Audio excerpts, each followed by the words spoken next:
Good evening, everyone. On behalf of IEEE SBC ITK, I welcome you to this first LRT Talk of the series. I want to thank our speaker, Ms. Sresi Som, for joining us today. I would like to thank all the participants for being present here. I am Shubham, Vice Chair of IEEE SBC, and it's my pleasure to be here today. Today, I would like to talk about exciting acronym LRT, which means Let's Rise Together. This series aims to provide a platform for research scholars to share their knowledge, experience, and gain new skills and collaborate with one another to address practical problems of various dimensions. The LRT series is an excellent opportunity for scholars to come together and engage in collective learning and discussion. While sharing their insights and experience, they can gain a deeper understanding of their respective fields challenges. Through this collaborative effort, we can rise together and tackle the practical problems that impact our community and society. Sharing our knowledge and experience can positively impact the contribute to the greater good. In conclusion, the LRT series is a valuable platform for research scholars to connect, learn, and grow. Let's rise together and make a difference in the world. The title of today's talk is Controller Hardware in the Loop Validation Using Real-Time Digital Simulator. What, why, and how to validate. Now we will know about our speaker. Ms. Sresi Som is a research scholar in Department of Electrical Engineering, IIT Kanpur. In her PhD dissertation, she developed a network-independent and robust controller for a battery energy storage system to maintain a reliable power supply for critical infrastructure in island network during sudden load and renewable generation fluctuation. Her PhD work has been awarded the POSOCO Award, which is in 2023 in the doctoral category, an initiative by Government of India Enterprise to recognize research excellence in the power system. According to her academic records, she also received a gold medal in her bachelor's program and at NIT Raipur, India, and achieved a POSOCO award in her master in the category of research at Indian Institute of Technology, Bhubaneswar, India. Her research interest include modeling, control, and stability analysis of microgrid using MATLAB simulation, real-time digital simulator, and OpenRT. Before we start our talk, can we have a huge round of applause for our speaker? Now I request Ms. Sresi Som to address.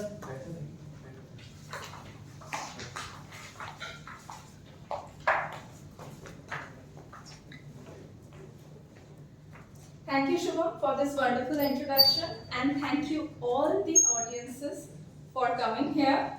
So, I will not introduce again after this nice introduction, so I will directly jump to the talk.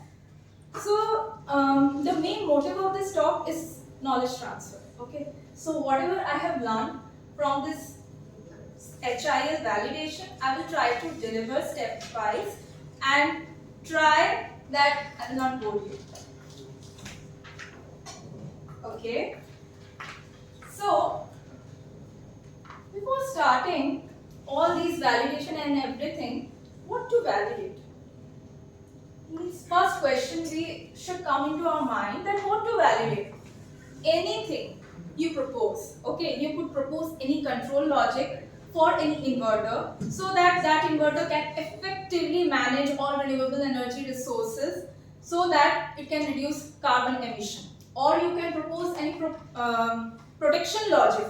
So for any hardware relay which can be implemented on the transmission network or any network, so it can effectively isolate the faulty section during any normal condition. So whatever you propose, that need to be validated only if you want it to implement in real scenario. Okay, so now you understood what to validate, but still not convinced why to validate. Right? Okay, I want to implement in real scenario, but still. So now, if for example, okay, um, any one of you is a vendor, okay, and I am your customer, okay, fine. Now I came here to give you some proposal. Okay, Shriram, it's fine.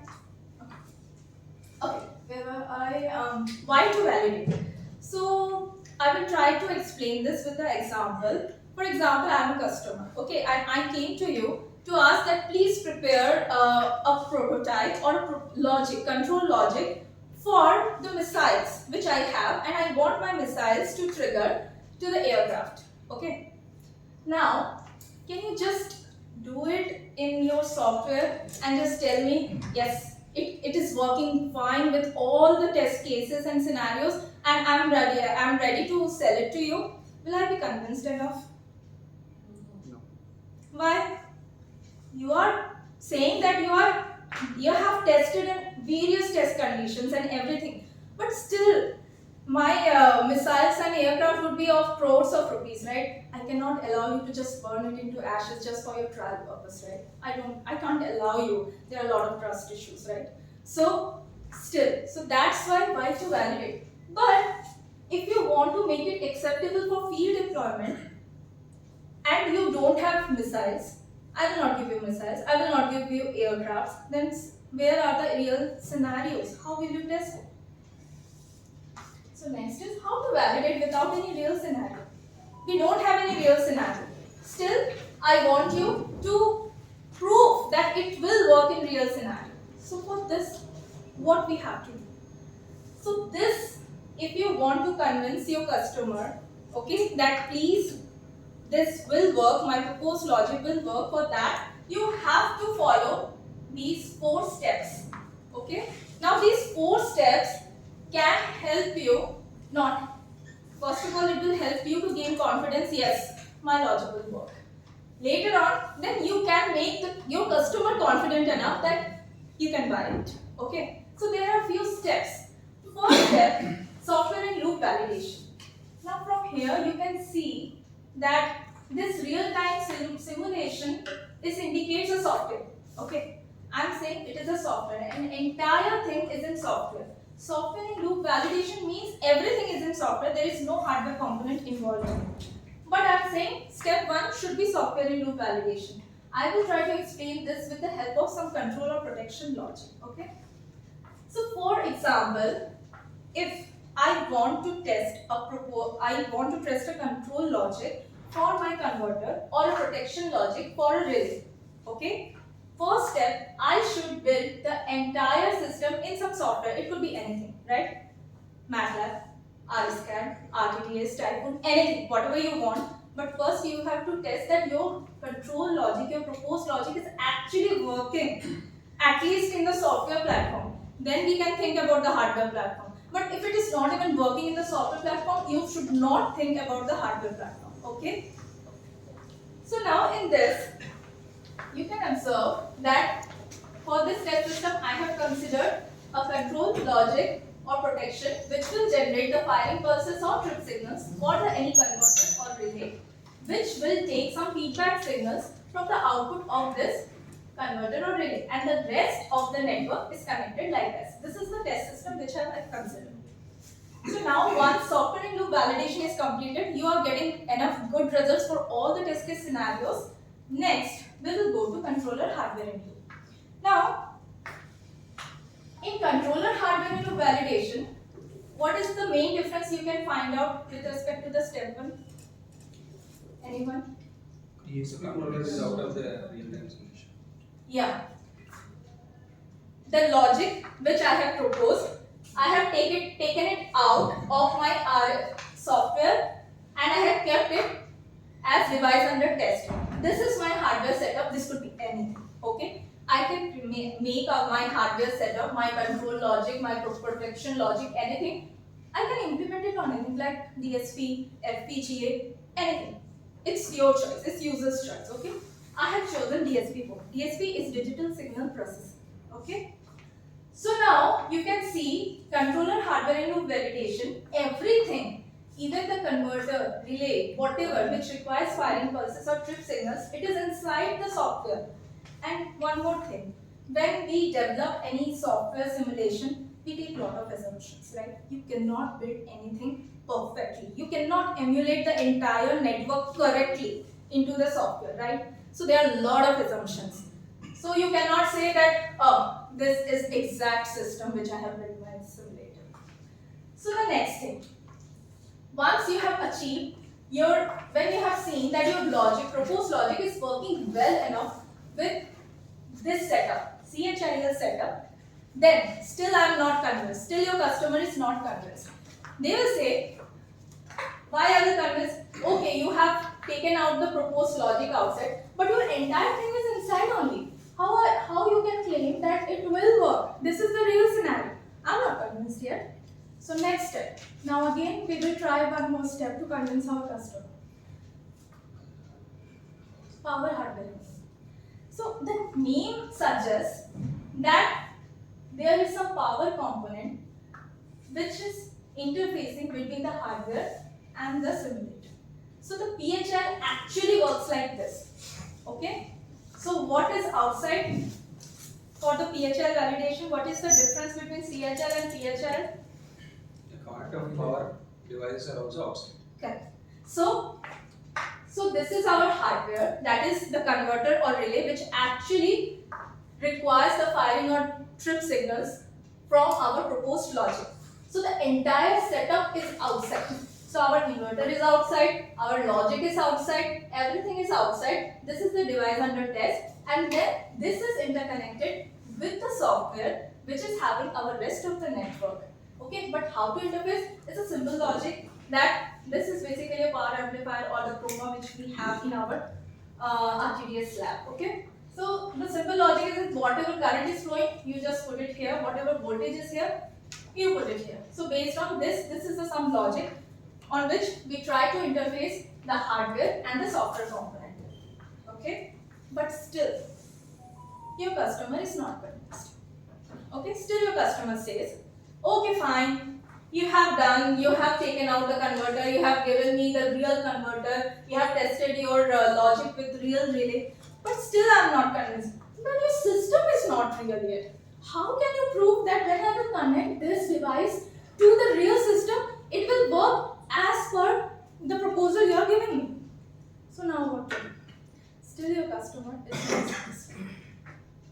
So the last option we will try to convince our customer, field validation. Now by this they should convince. Okay, so in this what we will try, that we will connect our device under test with some field file.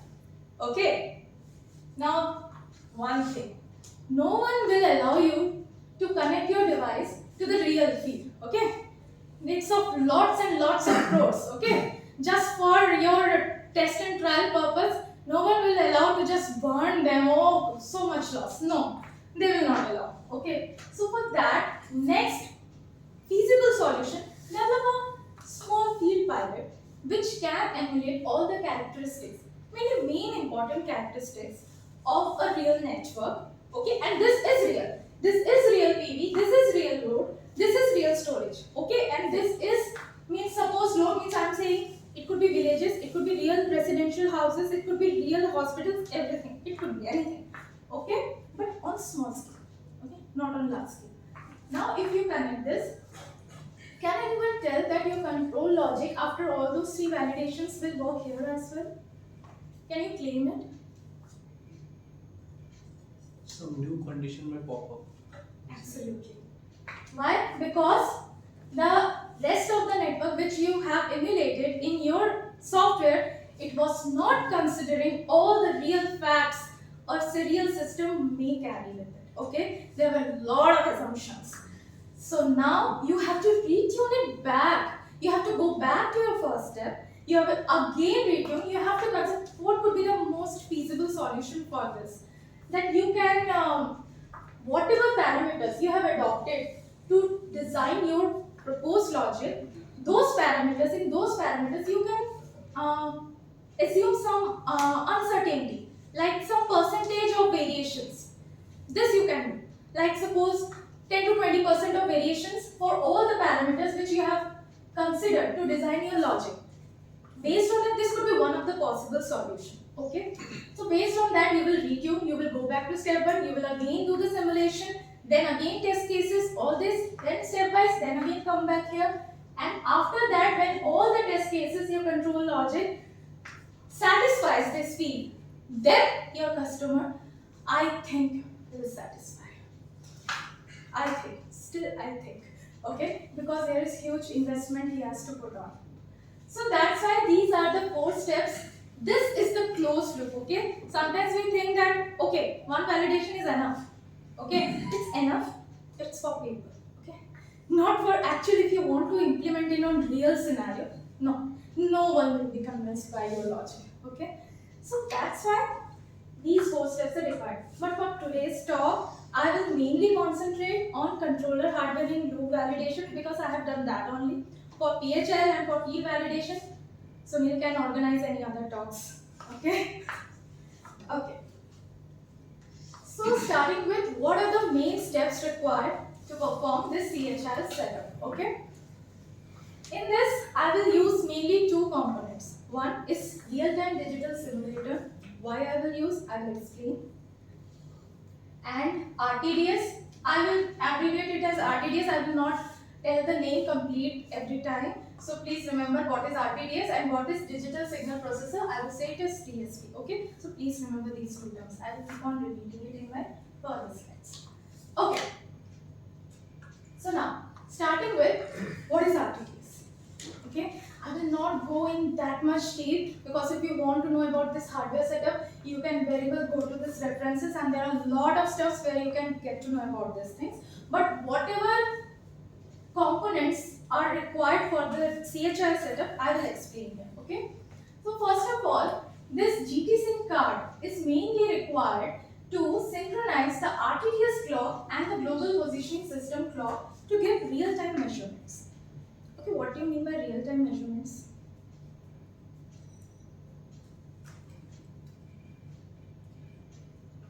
When I say real-time measurements, can you give me some example? So for example, in MATLAB simulation, you run your code for 10 seconds. Okay? Does it run for exactly 10 seconds? No. It might take 20 minutes as well, or it might take 5 seconds as well. It completely depends on the components which you have in your model. But it is not the case with RTDS.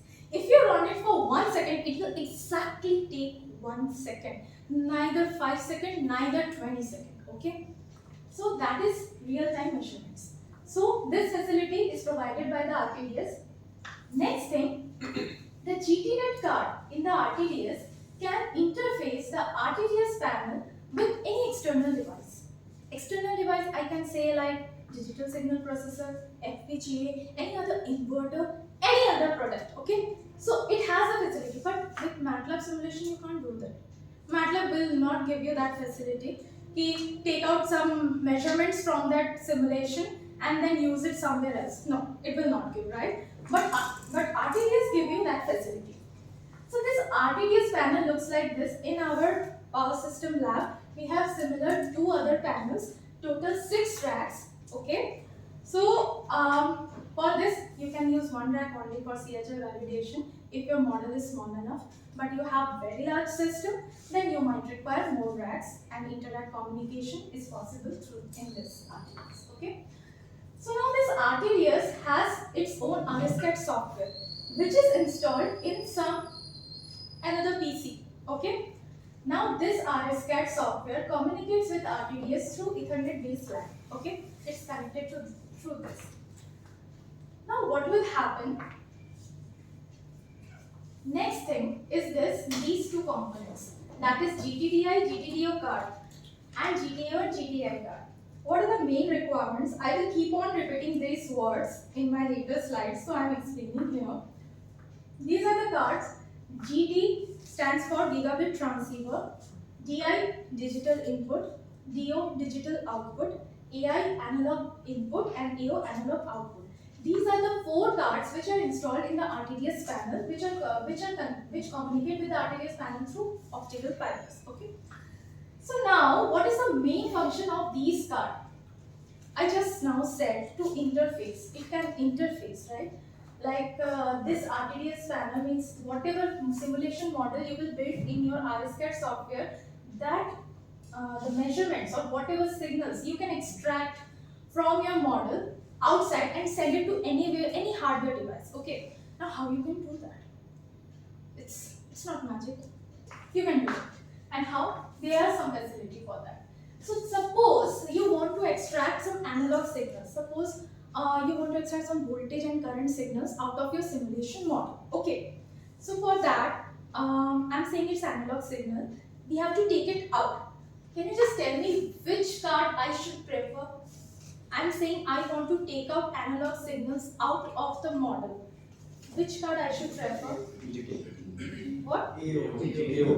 GTAO means analog output. It will provide you analog output. Okay. So at the RTDS terminal, the voltage and current signals will be available at GTAO output card. How it will be available, I will explain in later slides. But in this way, if you want some digital signals to take out, then you will use DO, right? Okay. So this is the RTDS setup. So if we don't have any doubt, then the next is DSP.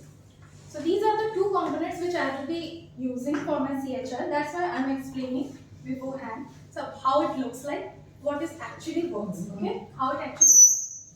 Any question? Okay.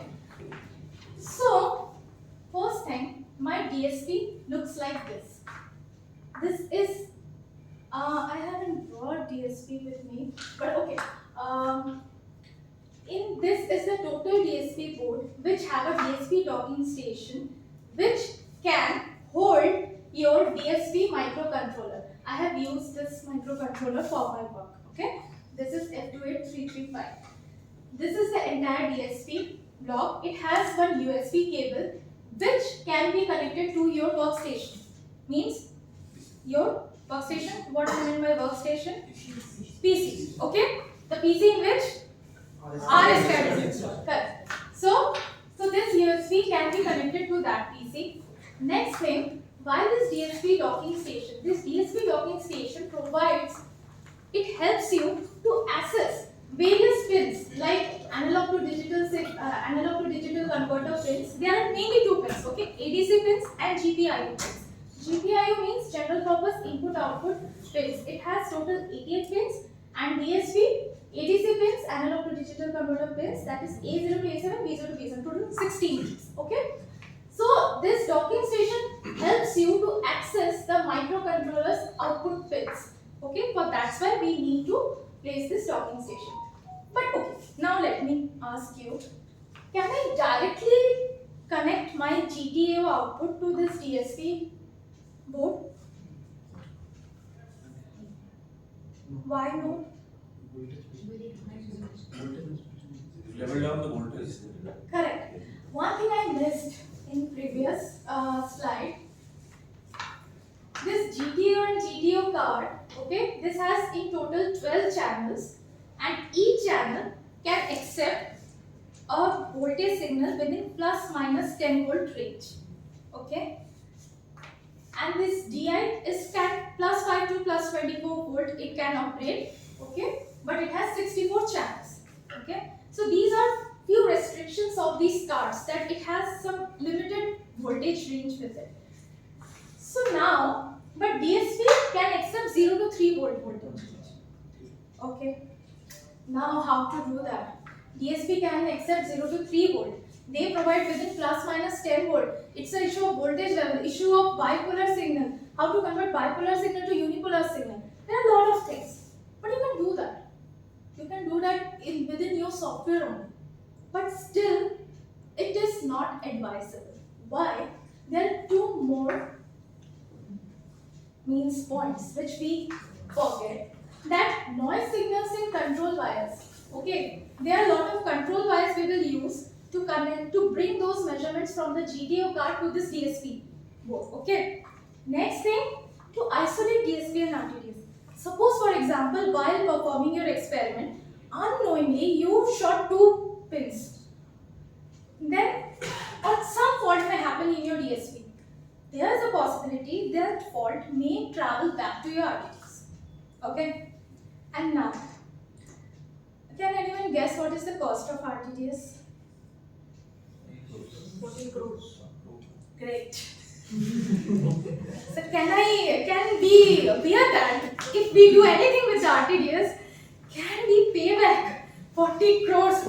Not in this age. Okay. So why to take that risk? Okay. No one should ask us, if you have done this, you have to pay that. Okay. I don't want that responsibility. So without taking that risk, this is an interfacing board which was developed by our seniors of RTDS lab. They mainly developed this to interface the RTDS channel with the DSP. Okay, this interfacing board have been developed in ACS. Okay, mainly by Rakesh sir and Avinash sir. Okay. So what this interfacing does, its main purpose that it takes the art signals from the GTO card. I am saying GTO because I am assuming that I am extracting analog signals from my software. Okay. So it comes here. There are some pins. If you want to know further about this, there are manual where the number of pins, which pins goes where, everything is mentioned there. So I am not going into that detail. But the main purpose of this interfacing board, it converts the bipolar signal into unipolar and provides an offset so that it can be varied within 0 to 3 volt. Okay, whatever signal you will send it, suppose plus minus 10 volt varying within that, if you send to interfacing board, it has some op amps inside it which converts it into 0 to 3 volt for the DSP. Okay, now sorted. Now we are safe. Okay, we will not worry about 40 crores now. Okay. Now next. Now this how the experimental setup for CHL actually looks like. Okay. So now you understood, have a brief idea about what is GTO card, what is GTDI card, what is actually interfacing board, what is TSP, and what is actually the workstation. Okay. Now how to proceed. So starting with, this is the workstation in which your RSCAD software is installed. Here you will develop your model. Okay. The first step is to develop RSCAD model. Okay. The next step is to extract. Now you have some logic. You have proposed some logic. Okay. What actually CHL does? In my previous slides, initial slides, I have said that what are the components inside RSCAD and what is outside. The controller is outside. Controller is outside. Okay. And the rest of the network, even the converter or the relay, everything inside. Okay. So now, where to implement our proposed logic? That's on this DSP. Okay. Rest of the network, converter, everything on this RSCAD software. Now your proposed logic must require some inputs, right? It is not self-efficient that without any inputs your logic will work. Anyone have developed that logic? I don't know. I can't. Without any inputs, your logic will give the desired outputs. No. It requires some inputs. Now, what inputs you require? Okay, that you know. Okay, it might be analog inputs. It might be digital inputs. Okay. Suppose for this case, it is analog inputs, voltage or current measurements. Now, for that, we have to extract those measurements and communicate it to GTO card. Okay. Suppose, just assume I have arrived at this. My measurements already arrived at these channels of the GTO card. Assume. Okay. Later on, how it arrived, I will explain. But for now, assume that it arrived. Now, from GTO card, can you see all these wires? It's a messed up, but I can't help. I did like that only. So these wires now come to the interfacing board. Okay, and the interfacing board, on the top of the interfacing board, your DSP has been placed. Okay. Now from GTO card, all those analog measurements come to the interfacing board through these control wires. Now these wires you have to connect, okay? No one will connect for you. So these wires you have to connect, you have to check everything, and you have to bring it here. Once it is here, then next step, to bring your proposed logic. Okay? Input you have brought. Now to bring your proposed logic. From where we can do that? Okay. For that, another software, Code Composer Studio. Okay, CCS.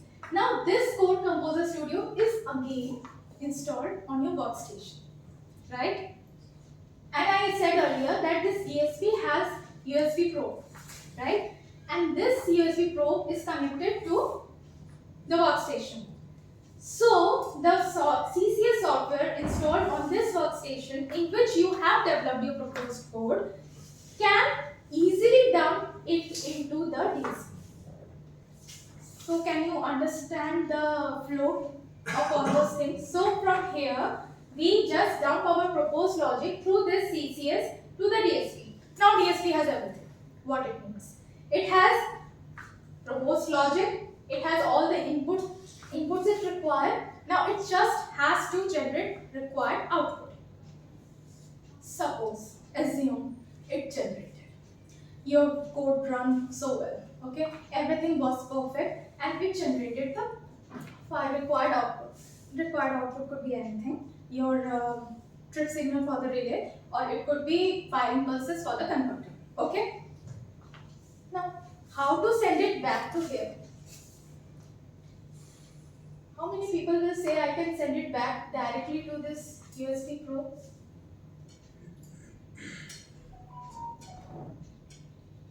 Can I send it? To use that GTDA some card, right? Correct. But why can't we do that?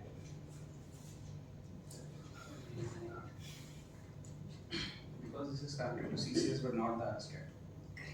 Absolutely correct. Your CCS and RSCAD is not communicating with each other. Okay, so that's why you can't do that. So now we will send whatever output of this DSP back to the RTDS panel. Now for my case, it is firing pulses. It has a digital 0101 pulses. So I will use GTDI card. Okay, I will send it back to GTDI card. Now GTDI card will again communicate to the RSCAD or communicate with RSCAD, and this GTDI card will send the firing pulses to the converter, which is developed inside your RSCAD. Done. Our work done. CHL done. Okay, we have tested. So the entire CHL setup is like this only. The logic is outside, everything is inside. Just you extract the inputs and just send the output again back to the RSCAD. So in this way we are forming the loop. Now I will explain how these steps are performed. Okay. When you will do this CHL set means if you want to develop this, you have to concentrate on these steps, otherwise you will get stuck up. Okay. So these are few important steps which I have learned and sorted out for you guys. Okay. So the step 1, starting with the step 1, develop RSCAD model. To make you understand, I have taken a simple test system. Okay. In this test system, what I have taken a battery, connected it to a boost converter, okay, DC-DC converter, and connected it to a DC network. I have considered this entire model I have developed in RSCAD. Okay. The proposed logic is not developed in RSCAD. Okay. It will come from outside. Okay. But before, I should develop this inside also and test that whether my logic is working or not. Okay. So this is the control logic which I have proposed to work this boost converter. Its main objective, I have decided that it has to regulate this DC voltage, the voltage of this network at 700 volt by VDC reference. I am taking it as fixed in quantity, by regulating the battery output current IV. And for this, I have proposed this cascaded control logic. You don't have to go deep into understanding this logic. It's just you understand that. Just tell me what are the inputs for this control logic.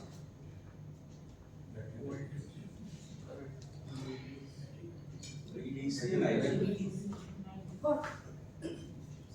I have taken out from box also. Still, you are not saying. DC reference, DC and Battery voltage and current and difference. Correct. So, battery output current and the DC link voltage. Just can you tell me that what is the range of the DC link voltage from this network? 700 volt. And what could be the approximate value of the battery output current if these ratings are given?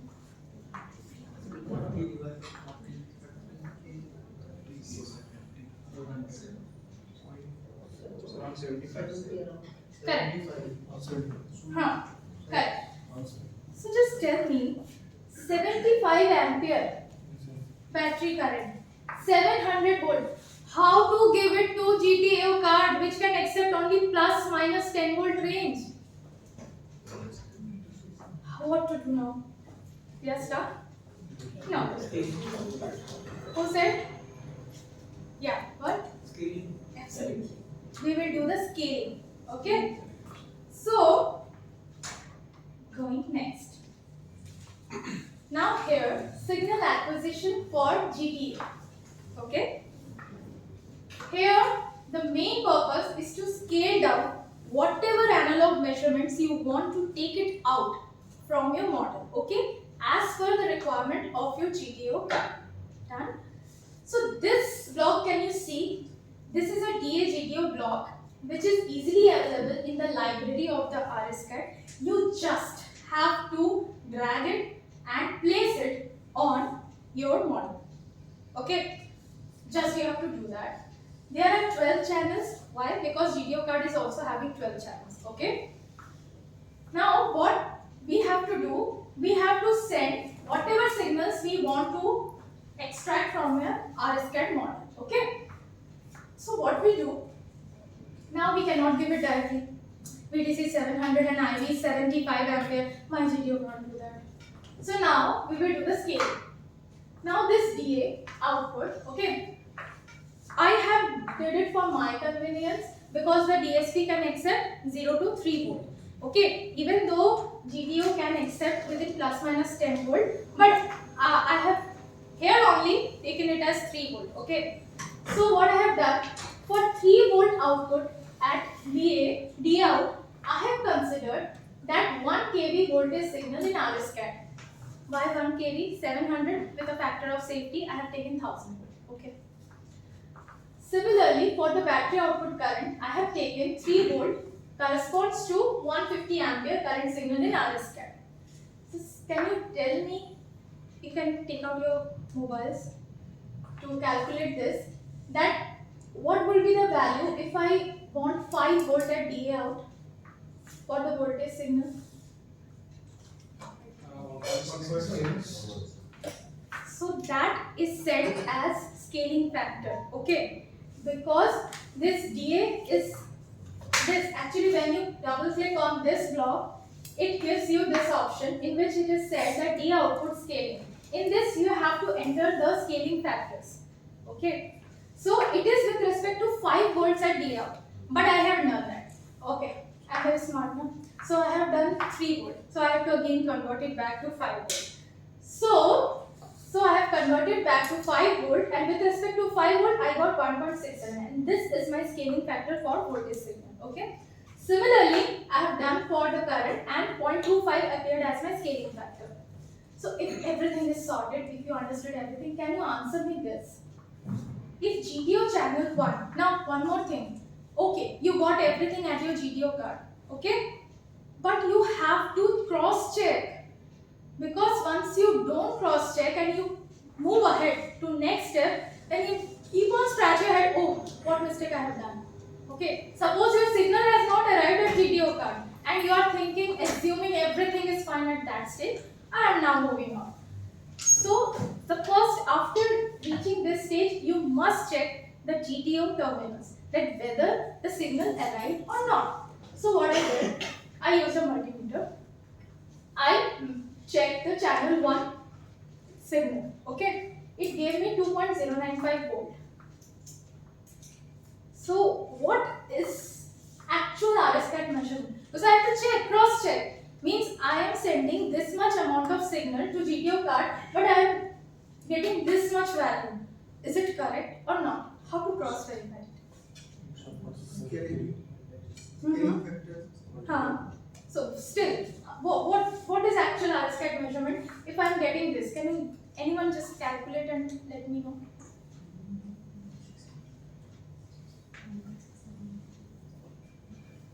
It's just a unitary method. Yeah, I mean, is it 698 something?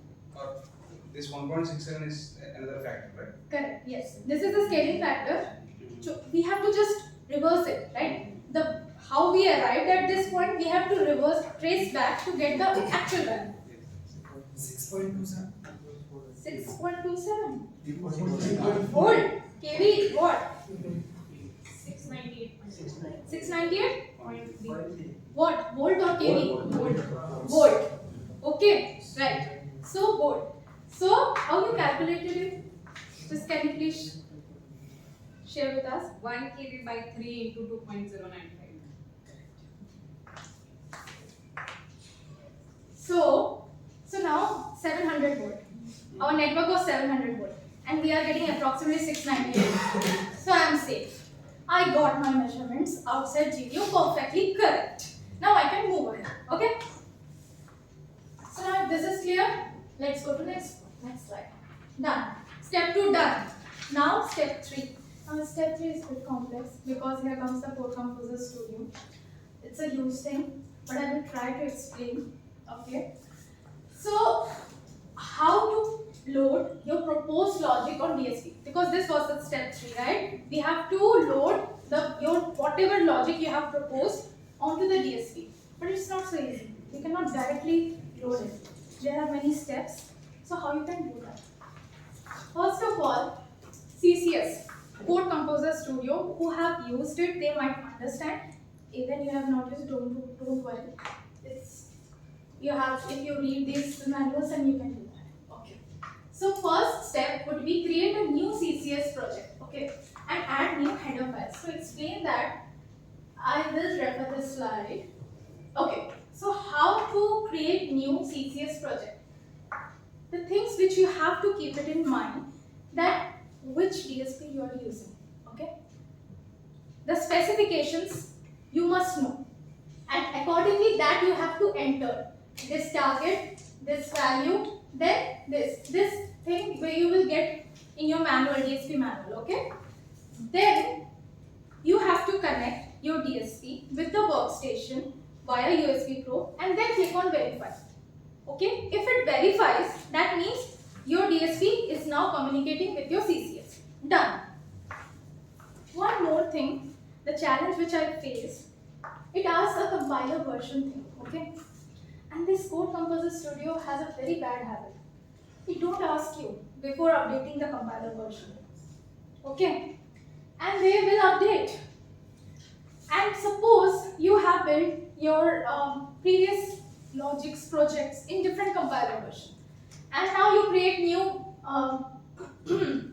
project in new compiler version. It will ask you, do you need it for all? You might think, yes, why not? Okay, and you will do, and you will click on. Then what it will do, it will change all your previous projects into this compiler version, okay, and ruin your previous projects. Because your previous projects, these compiler versions, what they do, I guess, I don't know exactly, but they update their packages. And I guess they shuffle it here and there, okay. And your previous code will not work with this new version. And what happened with me only. That's the issue what I faced. Okay, now my working codes are not working. Okay, so please keep this in mind. Okay, so okay, once you have created the CCS project, done. Next, you have to enter some of the necessary header files. Okay, these header files completely depend on your code or on your proposed logic. Okay, suppose for converter, if I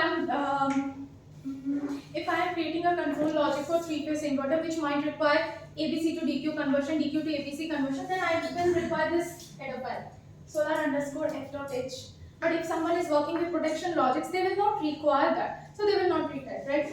So they will not require this. So it is completely your logic dependent. But I have given some of the header files, important header files, and their required path. Because this is important, because you have to add these header files into your project. You cannot just copy it anyway, because you have to link it. Okay, so there is a procedure how you can link it. It is given in the manuals which I have given in the references. You can refer to that. Okay, so I will go back to Shashi, this. one quick question, just go back once.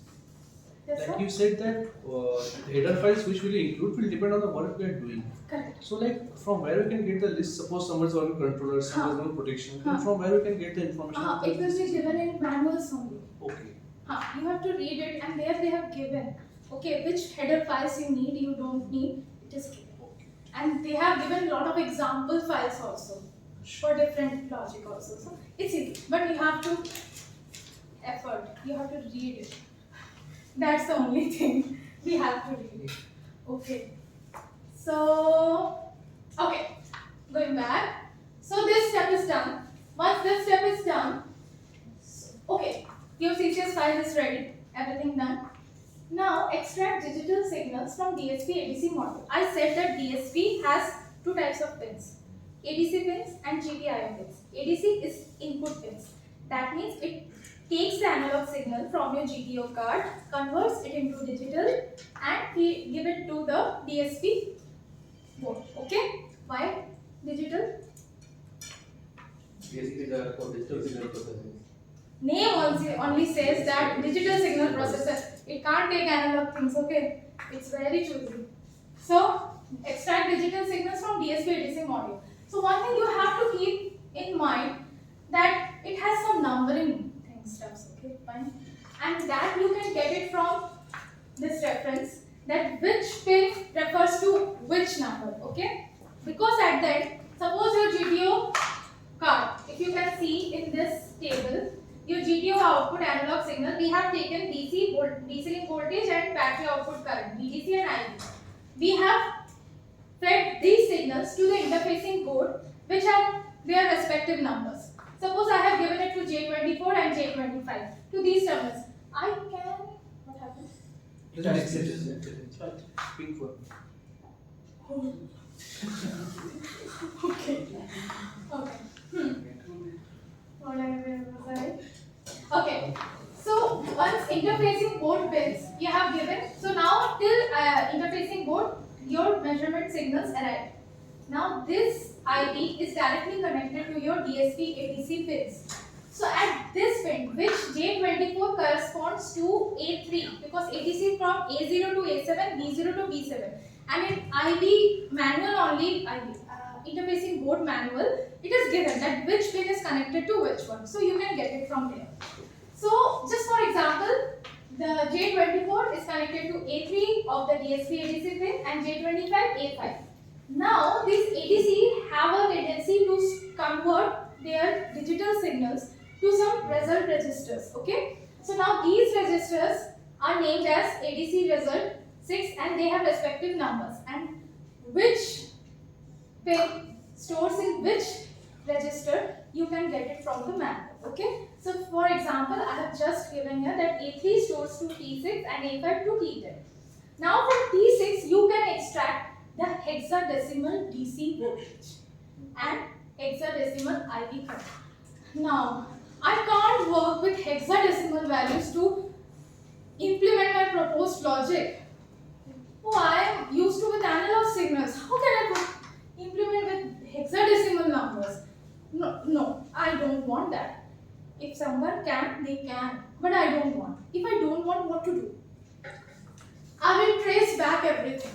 Okay, I have arrived at hexadecimal value. From where I have arrived this value, I will go stepwise back. So my next step is to extract details of actual my RSCAT signal from this hexadecimal signal.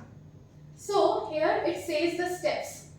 first term is to remove whatever terms offset added by the interfacing board, and this R2 by R1 is simply a op-amp gain of the op-amp which is installed in the interfacing board. So the values you can refer from here. So just we are subtracting it from our hexadecimal, just pressing it back. Okay, so the IB term removed. This term is added by the ADC module. So we just reverse it. That is 2 to the power 12 by 3 was multiplied. So just I reversed it, cancel it out. Last one, scaling factor. I have done multiplied scaling factor to make it equal means bearable by my GTO card, right? So just reverse it. Okay. Why 5? Because I calculated it with respect to 5 volts. Okay.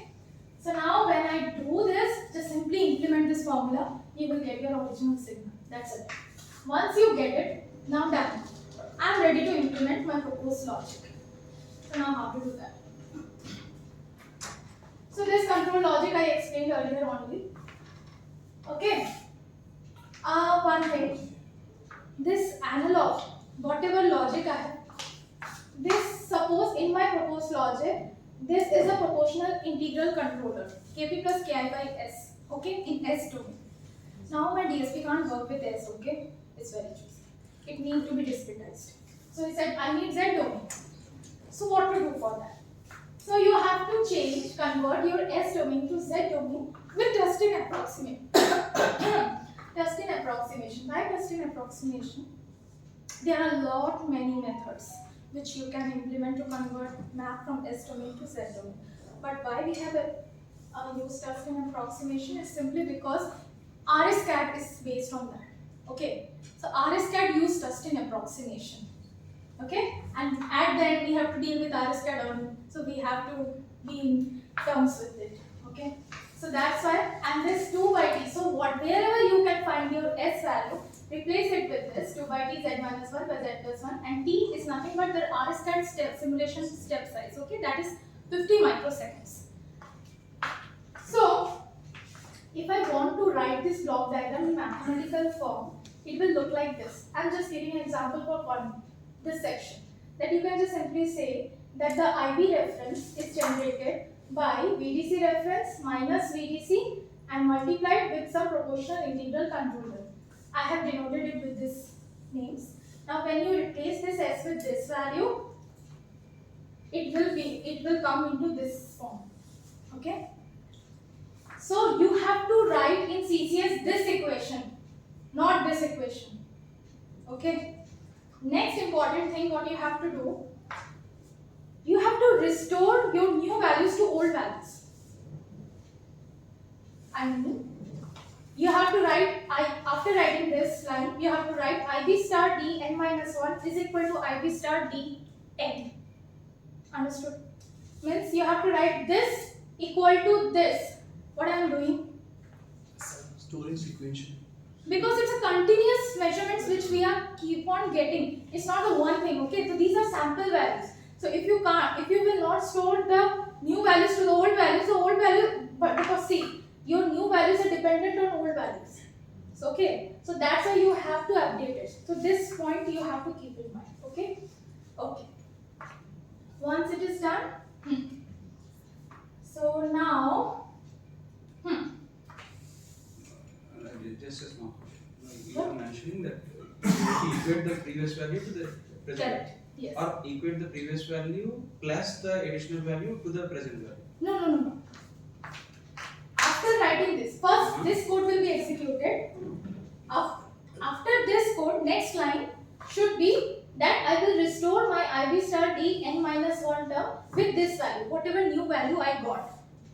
So because the next time when my code runs again, then this n minus 1 would be the updated one, not the old one. Okay. Yeah. Okay.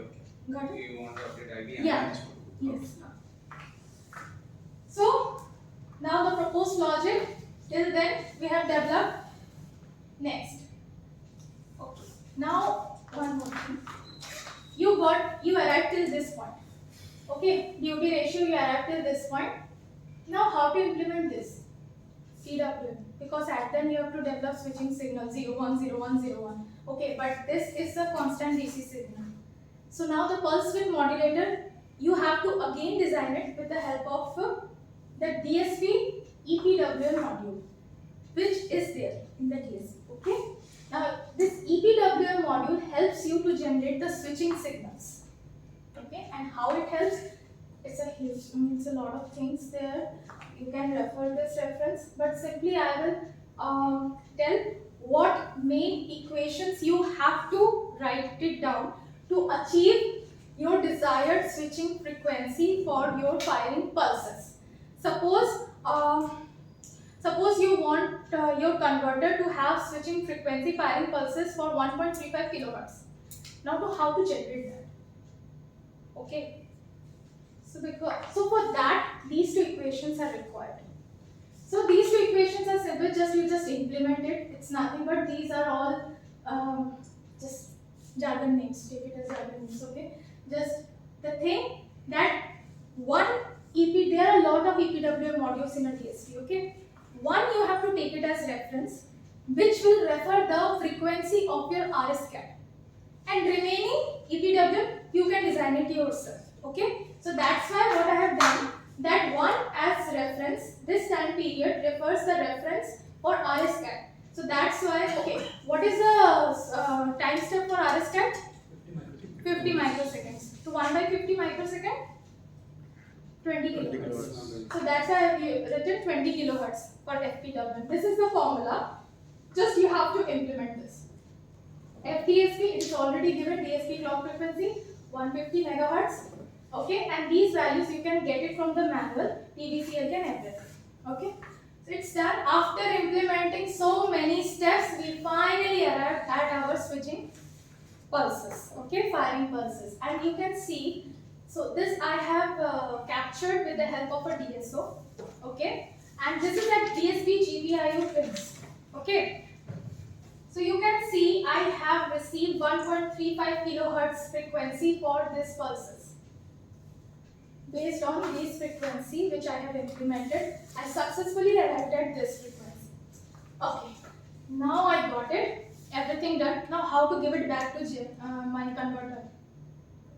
I got here at DSP pins. Now I have to give it back to RSCAT, where my actual converter is waiting for this firing pulses to work. So now how to do that? So there's a last step, that is go back to step 2, that is signal acquisition for GTDI. You can use any of these two blocks from the library, RSCAT library. Just drag it, place it in your model. In this, what you have to do, just name one, any abbreviation you take, any name. Okay, you select, because your GTDI card is, why I am saying GTDI, because these firing pulses are digital in nature. Okay, so that's why I am using GTDI card. So now this GTDI card are having 64 channels. Okay, so out of that I need only one channel. Okay, but still they haven't given me options, so I am taking all 16 channels. Okay, so 1 to 16 I have selected this. Either you can use this block or you can use this block. Okay, what you can when you will double click on this block, you have to select here that channel number monitor. Just you have to give this DI 1 to 32 channels I am selecting. This you have to do, and another next thing you have to do, that you have to give pulses to your converter, right? So you will go to your converter model. There you have one switch which you have designed. Now double click on that switch. This block will open, and there you just write this name, whatever name you have given here, just write it here. Done. Problem solved. Your converter received your digital signals. Only last thing which okay, done. But this thing you have to consider, means keep in mind that you have to enable. This is the VSC block which you have developed. Okay, inside this your converter is there, because RSCAT cannot develop simulation model with 50 microsecond time step. So it needs to be developed in 1.4 to 3.75 microseconds. So that's why we have developed it inside a different block. So in this block, if you have to, what you have to do, you have to right click on this. go to edit, then parameters, and then this block will open. Here just enable the GTDI input. Change it no to yes. Because if you don't do this, then your converter will not accept the GTDI signals. Okay, they will say no, I haven't got any information. So it will wait for signals from inside only. It will not receive signals from outside. So in this way, you can completely set up your CHRL method. Thank you all.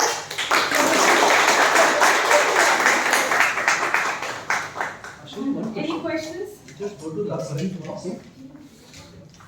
You said that some calculations are in 1.4 to 3.7 microseconds, but in the CCS we use that 50-second microsecond step to calculate That some was values. reference. Okay. And one was reference for RSCAT. And actually, I have selected 1.35 kilohertz, right? Switching frequency. Okay. For my converter, 1.35 kilohertz. But that 20 kilohertz is for RSCAT. Because inside RSCAT only my converter is there, na? So I have to take care about both. This one is your converter switching frequency, and that was RSCAT's step size actually. Correct. So in this way, yeah. So, can you comment on the communication protocols regarding this? If you have somehow encountered that in this process? For that, we have to deal in different way. There are, but I haven't dealt with that seriously. So that was not at all required in this. Yeah, not at all required because it's kept outside only, right? So I was not dealing that it is kept far away from in some control station, and from there I have to take back my signals. So I was not bothered about that. But yes, definitely, it would be required if it is in somewhere else. How it takes us to take about the delay, right? We get the signal, then do the processing, and then we feedback, right? All are optical fibers. No, the signal coming to the DSP. It's there only. Control wires, there only. Just outside the RTDS panel. Not at all that much delay, you know. Because when I have run all the product, immediately it will, you know what? My RSCAT will show me the changes later on. My DSP, this DSO will give me faster response. Whenever I change any, do any load switching event or any event, my DSO responds faster than the RSCAT. So there was not delay, which I have not found any delay.